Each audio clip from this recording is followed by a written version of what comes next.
नमस्कार। आज हम जिनकी बात करने वाले हैं वो हैं डॉक्टर B.R. अम्बेडकर। हम उनके जीवन और जो उनका ज़बरदस्त योगदान रहा उस पर थोड़ी गहराई से नज़र डालेंगे। जी, वो सिर्फ एक समाज सुधारक या क्या कहते हैं विधिवेत्ता ही नहीं थे, वो तो भारतीय संविधान के मुख्य निर्माता थे। बिल्कुल। और सोचिए, बचपन में इतना ज़्यादा भेदभाव झेला, मतलब क्लास के बाहर बैठना पड़ा, और फिर वही इंसान देश का संविधान लिख रहा है।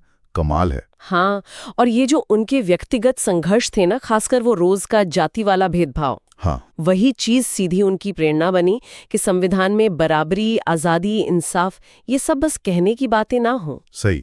ये उनके भोगे हुए सच का एक तरह से जवाब था। बिल्कुल। हम देखेंगे कि संविधान बनाने में उनका रोल क्या था और कैसे उन्होंने ये पक्का किया कि छुआछूत जैसी चीजें खत्म हों। उनकी शुरुआती जीवन को देखें तो उफ, बहुत मुश्किल था।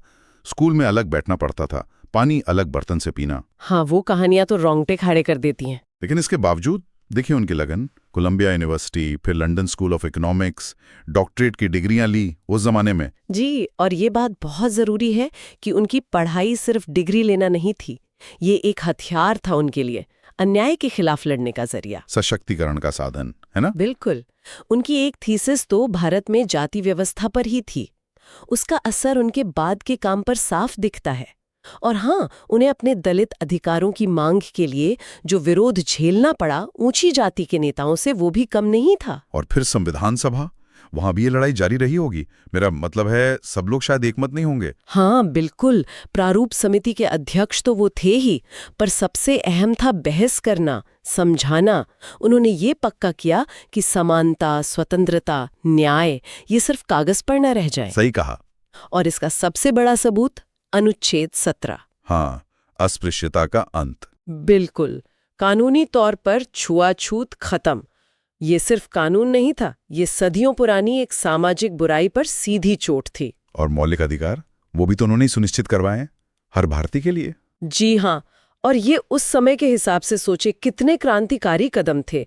आज भी तो हमारा आधुनिक भारत इन्हीं नींवों पर खड़ा है। लेकिन उनका काम सिर्फ संविधान तक ही तो नहीं रुका था। नहीं, बिल्कुल नहीं। उन्होंने सामाजिक आंदोलन भी चलाए, जैसे वो महाड़ सत्याग्रह। हाँ, जहां दलितों ने पहली बार सार्वजनिक तालाब से पानी पिया अपने हक के लिए। सही।